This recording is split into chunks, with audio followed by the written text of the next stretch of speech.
Today, let's check out how we heat the still. But first, welcome to Stillworks and Brewing. My name is Randy, and this is the channel that's all about home distillation and brewing.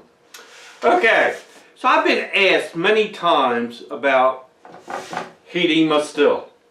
So in this video, what I want to do is show you some of the ways to heat the still, and we'll go over some of the pros and cons as I see it. And at the very end, I will talk about how I do it. I do it just a little bit different than most people do that I see. Okay, so let's get ready to get started. Okay, so I guess one of the first ways now that we would heat a still is with wood fires. And just as it sounds, you use wood for the fuel, and the fire is directly under the pot of the still. So, pros. Well, it's hot, it's cheap, okay? The cons, I would say, is, well, you got a fire hazard because we're dealing with alcohol and we're dealing with open flames. And it is very hard to control. And the last thing I would say is that you got the potential hot spots, and you could scorch what's in your still pot.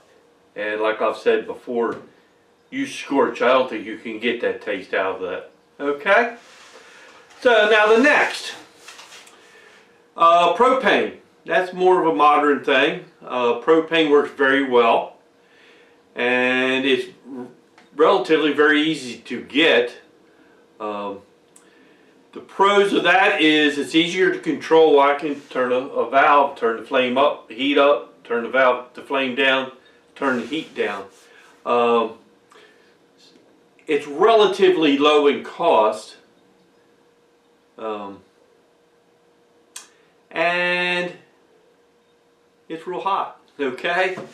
Now the cons of propane. Well, of course, it's kind of like the wood fire. It is, there's always a fire hazard, and you could have hot spots. And one thing that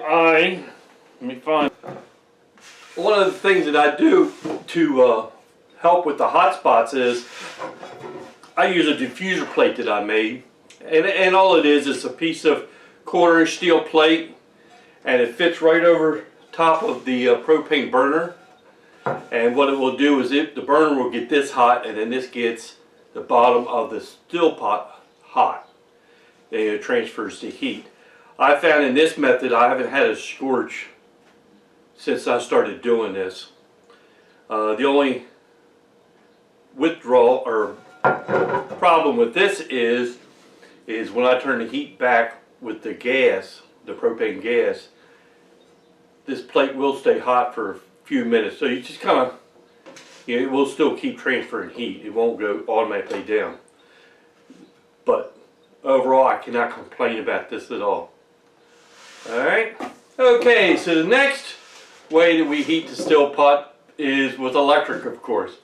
Let's start with the pros. The pros and cons. The pros is you have a lot of control with electric in many different ways. It is easy, less fire hazard. The cons are that you need more equipment. It can be costly unless you can make it yourself, and the element inside the liquid, if you have any chunks in your mash that you put in your still pot, if you don't watch it, it can land on the element, and it can burn on the element and cause scorching, which we talked about before. That is not any good. So let's talk a little bit about the ways we can control our electric. Okay? Number one, I don't know if you can see it, we got an electric element right down in our still pot, and it's easily removed for cleaning and all that stuff.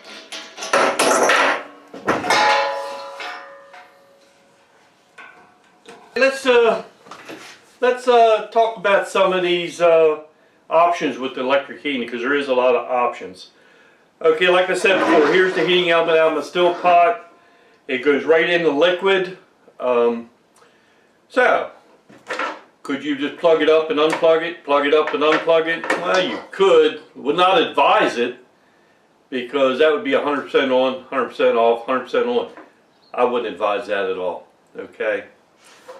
Alright, so that would be one method. And like I said before, there's a problem with this direct contact is the if you have a chunky mash, you could go to the element and burn on there.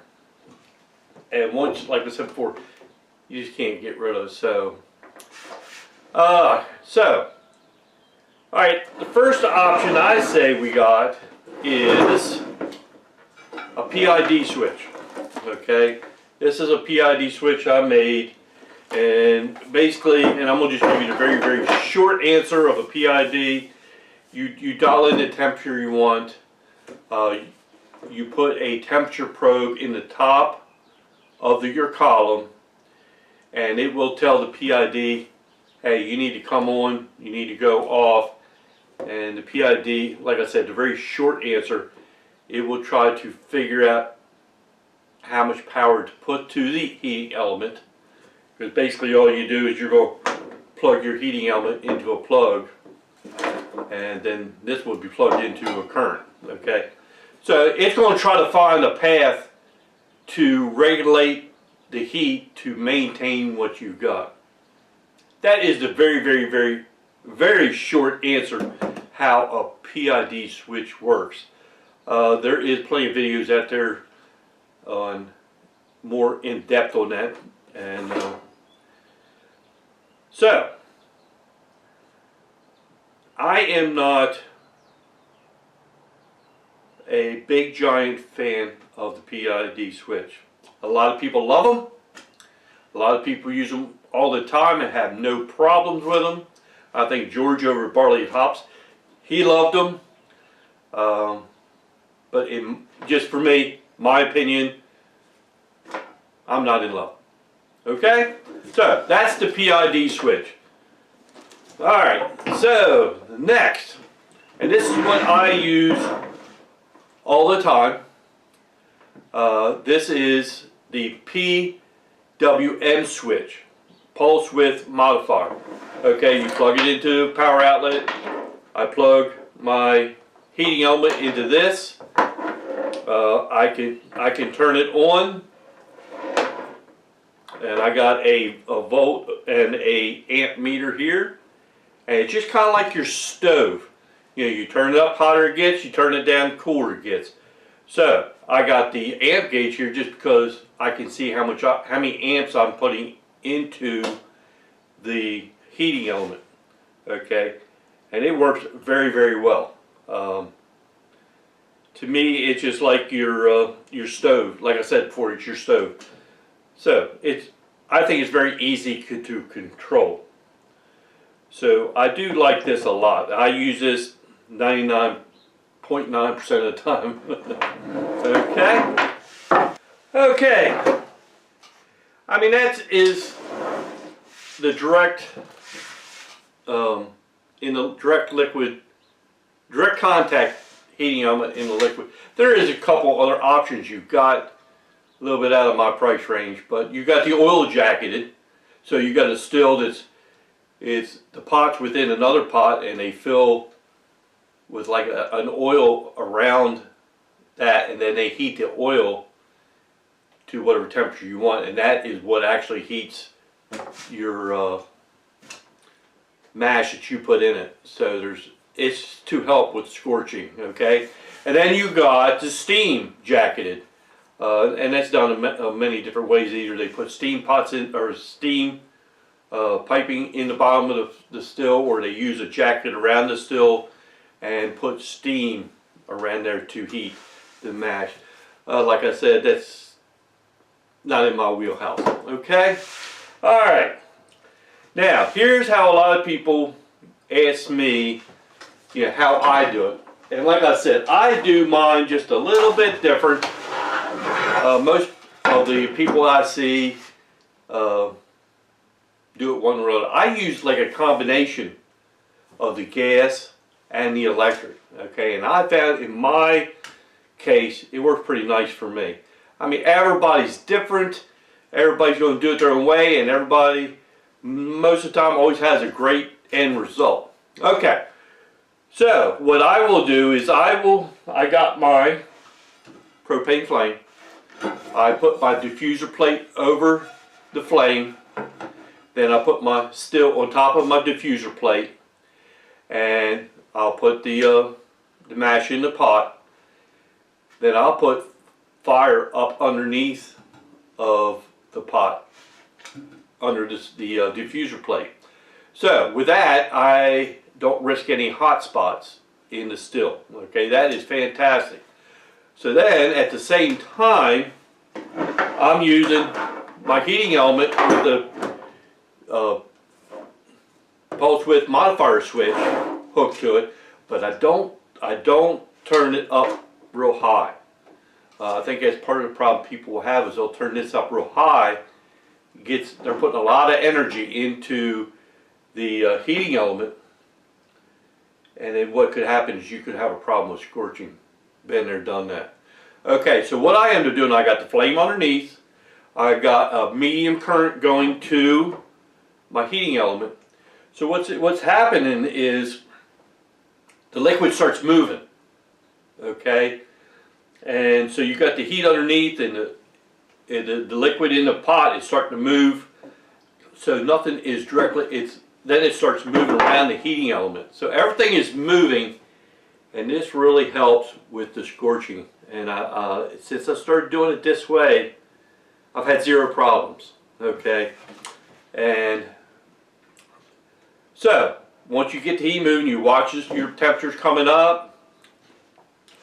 When I am getting close to see, that's why I use the temperature gauge in the still pot. Yeah, a lot of people say that it don't really mean nothing, but to me it does. So when I notice it's getting up to 175, you'll start to see just one or two drips coming off. So at that time, it's going to be shortly. I am going to turn the flame off on the propane flame off, and then I will be strictly working off the electric. And then I notice you bring it up to temperature, right? And I can dial it in. At that time, because all the liquid is moving in there, I can start inching up the element, the power I'm putting to the element.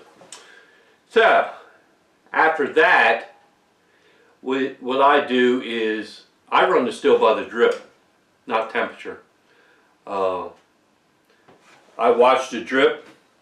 If it's dripping too fast for my liking, I'll turn the temperature back. If it's not dripping fast enough, I'll turn it up, and you'll find that sweet spot, and you'll learn that sweet spot. And then once you get that, like I said, that sweet spot, it's going to stay there for a long time. And you'll notice you're collecting. And then after that, you'll start to notice the chemistry will change in the pot, and you have to put more energy in the pot to keep the flow or the drip right. I think I learned off of George. He says somewhere around 204 head temperature, you're done, and that is pretty close. Now everybody's still, and everybody is going to be a little bit different. I found once I get to 200, and then I'm checking the ABV coming right off out of the spout, about 200 head temperature, I'm just about done, because I stopped collecting right about 80 proof, 40%. That's basically where I stopped collecting. And now I might continue to collect a little bit, but I know that they're going to be down in the tails. So yeah, that's about it. Okay, like I said, this is just a process that works for me. Everybody's going to be different. There is no wrong way of doing things. It's just whatever way you're comfortable with and that you can get good results. I'm just hoping that maybe if you did have a problem, try my way or try a different way until you get the results that you want. Okay? Okay, all right. Hey, like we always say, if you got a chance, please hit that subscribe button down there. It is so important to us creators. It is very, very, very important. And we appreciate every single one of you. And you might as well hit that notification bell and, hey, share us with your friends, because I know if you're a distiller, you got distilling friends out there, share our channel with them. Give us that thumbs up, and please leave a comment and I'll get back to you, okay? Alright, I hope this might have helped one person. You know, we learn from each other, and that's the most important thing. And the best thing about this hobby, everybody is willing to give their experiences away to other people to help them to make a better product and to enjoy this hobby a little bit more. So this is one fantastic community, okay? We do like to help each other. Hey, last thing I got to say is thanks for stopping by, and we'll see you next time here on Stillworks and Brewing. Cheers, everybody.